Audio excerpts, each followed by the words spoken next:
नमस्कार दोस्तों, स्वागत है आपका आज के मुख्य समाचारों में। जी हां दोस्तों, आपको यहां पर देखने को मिलेंगी सुबह से लेकर शाम तक की तमाम बड़ी खबरें, मुख्य समाचार, ब्रेकिंग न्यूज अपडेट्स के रूप में। तो दोस्तों, आप सभी लोगों से रिक्वेस्ट है इस वीडियो को ज्यादा से ज्यादा लाइक और शेयर करें। तो चलिए दोस्तों, जान लेते हैं आज की अगली बड़ी खबर। लंबी लड़ाई के लिए हैं तैयार, राहुल गांधी ने भारत जोड़ो यात्रा को बताया तपस्या की तरह है। जी हां दोस्तों, कांग्रेस के पूर्व अध्यक्ष राहुल गांधी ने पार्टी की प्रस्तावित भारत जोड़ो यात्रा के संदर्भ में सोमवार को सिविल सोसाइटी के कई प्रमुख लोगों के साथ बैठक की और कहा कि यह यात्रा उनके लिए तपस्या की तरह है तथा भारत को एकजुट करने की लंबी लड़ाई के लिए वह तैयार हैं। राहुल गांधी के साथ यहां हुई बैठक में स्वराज इंडिया के योगेंद्र यादव, योजना आयोग के पूर्व सदस्य शैदा हमीद, एकता परिषद के पीवी राजगोपाल, सफाई कर्मचारी आंदोलन के बेजवाड़ा विल्सन और कई अन्य सामाजिक एवं गैर सरकारी संगठनों के करीब 150 प्रतिनिधि शामिल हुए।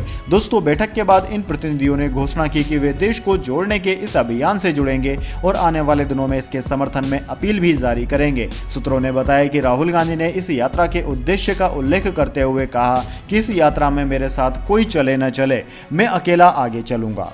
इसके बाद दोस्तों, अगली बड़ी खबर। केजरीवाल बोले, दिल्ली में ऑपरेशन लोटस हुआ फेल, सरकार गिराने सीबीआई से छापे डलवाए। सिसोदिया ने लगाया आरोप, भाजपा ने आम आदमी पार्टी को तोड़ने पर सीएम बनाने को कहा था। जी हां दोस्तों, दिल्ली के सीएम अरविंद केजरीवाल ने ट्वीट कर दावा किया कि भाजपा अन्य राज्यों की तरह दिल्ली में भी ऑपरेशन लोटस चलाना चाहती थी, मगर यहां ऑपरेशन लोटस फेल हो गया। केजरीवाल ने आगे कहा कि सीबीआई के छापे भ्रष्टाचार की जांच करवाने के लिए नहीं बल्कि सरकार गिराने के लिए डलवाए गए थे। इससे पहले उप मुख्यमंत्री मनोज सिसोदिया ने भाजपा पर बड़ा आरोप लगाते हुए कहा था कि मेरे पास भाजपा का संदेश आया है कि आप छोड़ दो, जब छोड़ो तो उस पार्टी को भी तोड़ दो, हमारी पार्टी में आ जाओ, सारे सीबीआई ईडी के केस बंद करवा देंगे, मुख्यमंत्री भी बना देंगे। दोस्तों, गुजरात पहुंचे सिसोदिया ने सोमवार को कहा कि मुख्यमंत्री बनने के लिए सियासत में नहीं आया हूं, मैं यहां स्कूलों में छात्रों को अच्छी शिक्षा मुहैया करवाने के लिए आया हूं। मेरा भाजपा को जवाब है कि मैं महाराणा प्रताप का वंशज हूं, राजपूत हूं, सर कटा लूंगा, लेकिन भ्रष्टाचारियों, षड्यंत्रकारियों के सामने झुकूंगा नहीं। सिसोदिया के इस बयान के बाद भाजपा कार्यकर्ताओं ने केजरीवाल के घर के बाहर प्रदर्शन किया। भाजपा मनीष सिसोदिया को दिल्ली के डिप्टी सीएम पद से बर्खास्त करने की मांग कर रही है। इसके बाद दोस्तों, अगली बड़ी खबर। तेजस्वी के मजबूत प्रधानमंत्री उम्मीदवार बयान पर बीजेपी का तंज, कहा नीतीश कुमार बनेंगे वीकली पीएम। जी हां दोस्तों, मुख्यमंत्री नीतीश कुमार को लेकर बिहार की सियासत में हलचल तेज है, खासकर इस बात को लेकर कि क्या जल्द ही नीतीश कुमार राज्य छोड़ देंगे, केंद्र की राजनीति करने लगेंगे। अभी यह चर्चा चल ही रही थी कि उप मुख्यमंत्री तेजस्वी यादव ने एक बड़ा बयान देते हुए कहा कि अगर विपक्ष 2024 के आम चुनावों में प्रधानमंत्री पद के उम्मीदवारी के सिलसिले में नीतीश कुमार का चुनाव करता है तो वो मजबूत उम्मीदवार हो सकते हैं। तेजस्वी यादव के इस बयान के बाद पूर्व उप मुख्यमंत्री और बीजेपी के नेता तारकिशोर प्रसाद ने नीतीश कुमार के प्रधानमंत्री पद की दावेदारी पर चुटीले अंदाज में निशाना साधा। उन्होंने कहा कि जिस तरह से नीतीश कुमार को लेकर प्रधानमंत्री पद की दावेदारी के बयान आ रहे हैं वो हास्यास्पद लग रहे हैं। पहले तो प्रधानमंत्री का पद खाली नहीं है, वहीं मुझे तो ऐसा लगता है कि भारत में अब साप्ताहिक प्रधानमंत्री बनने की परिपाटी की शुरुआत होने वाली है। इसके बाद दोस्तों, अगली बड़ी खबर। इंटर स्टेट काउंसिल की बैठक में बोले गृह मंत्री अमित शाह, नक्सली हिंसा से प्रभावित जिले 96 से 46 बचे। जी हां दोस्तों, केंद्रीय गृह मंत्री अमित शाह की अध्यक्षता में आज मध्य प्रदेश की राजधानी भोपाल में 4 राज्यों की इंटर स्टेट काउंसिल की बैठक हुई। इस बैठक में राज्यों की आंतरिक सुरक्षा से जुड़े कुल 18 से 15 मामले हल हुए।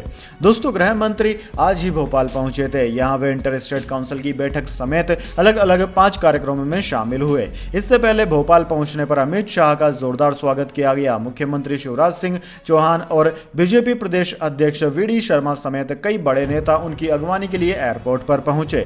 दोस्तों, इंटर स्टेट काउंसिल की बैठक में कई मुद्दों पर चर्चा हुई और सिर्फ 3 मुद्दे ही आगे चर्चा के लिए बचे। बैठक के दौरान गृह मंत्री ने कहा कि छत्तीसगढ़ में नक्सल समस्या से निपटने के लिए सुरक्षा बलों की संख्या को बढ़ाया गया है। उन्होंने कहा कि आम जनता और सुरक्षा कर्मियों के शहीद होने की घटनाओं में लगातार गिरावट आ रही है। इसके बाद दोस्तों, अगली बड़ी खबर। यूपीआई ट्रांजैक्शंस फ्री ही रहेगा, फाइनेंस मिनिस्ट्री ने कहा यूपीआई ट्रांजैक्शंस पर नहीं लगेगा चार्ज, सस्ते पेमेंट ऑप्शन को बढ़ावा मिलेगा।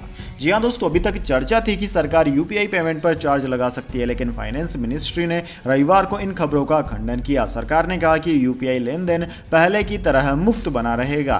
बीते दिनों आरबीआई डिस्कशन पेपर में कहा गया था कि यूपीआई से भी आईएमपीएस की तरह फंड ट्रांसफर होता है, इसलिए यूपीआई में आईएमपीएस के समान फंड ट्रांसफर ट्रांजैक्शन चार्ज होना चाहिए। वित्त मंत्रालय ने कहा कि यूपीआई लोगों के लिए काफी सुविधाजनक है, ये इकोनॉमी के लिए भी फायदेमंद है। यूपीआई सर्विस पर चार्ज वसूलने को लेकर सरकार में किसी तरह का विचार विमर्श नहीं हो रहा है। जहां तक सर्विस प्रोवाइडर के कॉस्ट रिकवरी की बात है तो उसे दूसरे तरीकों से पूरा किया जाएगा। डिजिटल पेमेंट इकोसिस्टम के लिए सरकार फाइनेंशियली सपोर्ट दे रही है।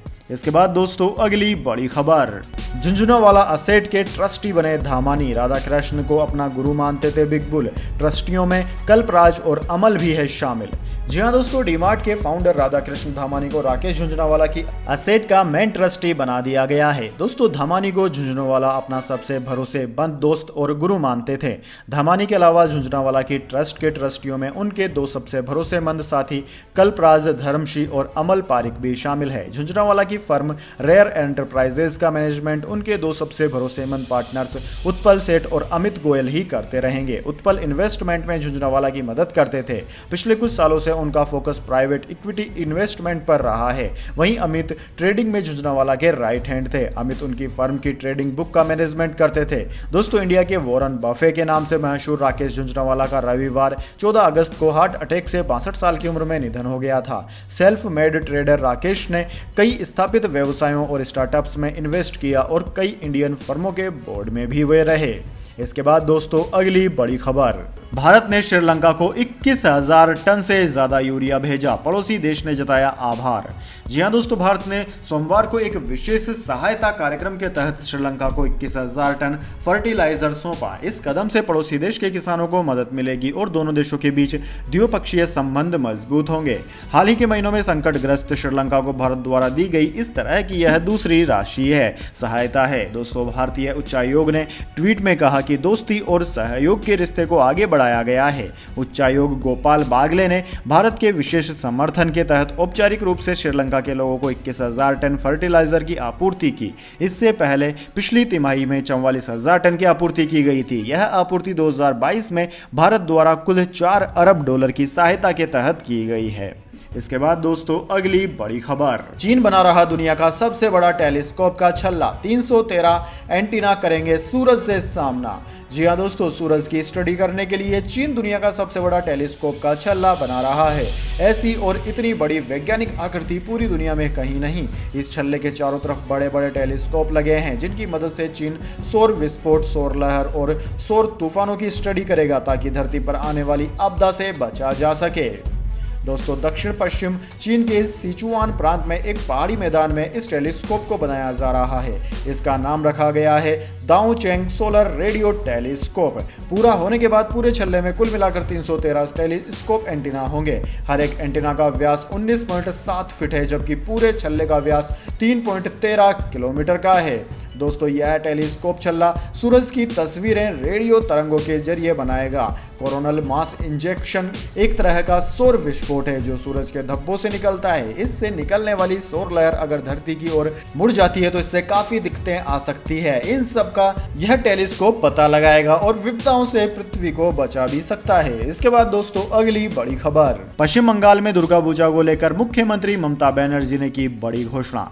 जी हाँ दोस्तों, पश्चिम बंगाल की मुख्यमंत्री ममता बनर्जी ने घोषणा की है कि उनकी सरकार राज्य में दुर्गा पूजा आयोजन समितियों को मिलने वाले अनुदान को 50,000 रुपए से बढ़ाकर 60,000 करेगी। वहीं पूजा समितियों को दिए जाने वाले बिजली शुल्क पर रियायत को भी मौजूदा 50% से बढ़ाकर 60% कर रही है। उन्होंने कहा कि राज्य सरकार के सभी कार्यालय 30 सितंबर से 10 अक्टूबर तक बंद रहेंगे। ममता बनर्जी ने ये घोषणाएं कोलकाता के नेताजी इंडोर स्टेडियम में दुर्गा पूजा आयोजन समिति के सदस्यों के साथ बैठक के दौरान की। बंगाल की मुख्यमंत्री ने यह भी कहा कि कोलकाता की दुर्गा पूजा को मानवता की अमूर्त सांस्कृतिक विरासत की सूची में शामिल करने के लिए यूनेस्को को धन्यवाद देने के लिए 1 सितंबर को कोलकाता में एक विशाल रैली का आयोजन किया जाएगा। कोलकाता की दुर्गा पूजा एशिया का पहला त्योहार है जिसे यूनेस्को से यह मान्यता मिली है। इसके बाद दोस्तों अगली बड़ी खबर। इसके बाद दोस्तों जाने अगली बड़ी खबर, लेकिन उससे पहले मेरी आपसे एक छोटी सी रिक्वेस्ट है, अगर दोस्तों आपको अभी तक हमारी न्यूज़ पसंद आई तो इसे एक छोटा सा लाइक जरूर दे दीजिए, और अगर आपको पसंद नहीं आई है तो बेशक आप डिसलाइक भी कर सकते हैं, लेकिन दोस्तों लाइक और डिसलाइक जरूर कीजिए, क्योंकि दोस्तों यही हमारी मेहनत का फल होता है और इसी से हमें पता चलता है कि आपको हमारी वीडियोज़ पसंद आ रही है या नहीं। साथ ही दोस्तों अगर आपने अभी तक हमारे यूट्यूब चैनल को सब्सक्राइब नहीं किया है और आप पहली बार विजिट कर रहे हैं तो हमारे यूट्यूब चैनल को सब्सक्राइब करके बेल आइकन दबा लीजिए ताकि हर वीडियो की नोटिफिकेशन सबसे पहले आप तक पहुंच जाए। तो चलिए दोस्तों जान लेते हैं अगली बड़ी खबर।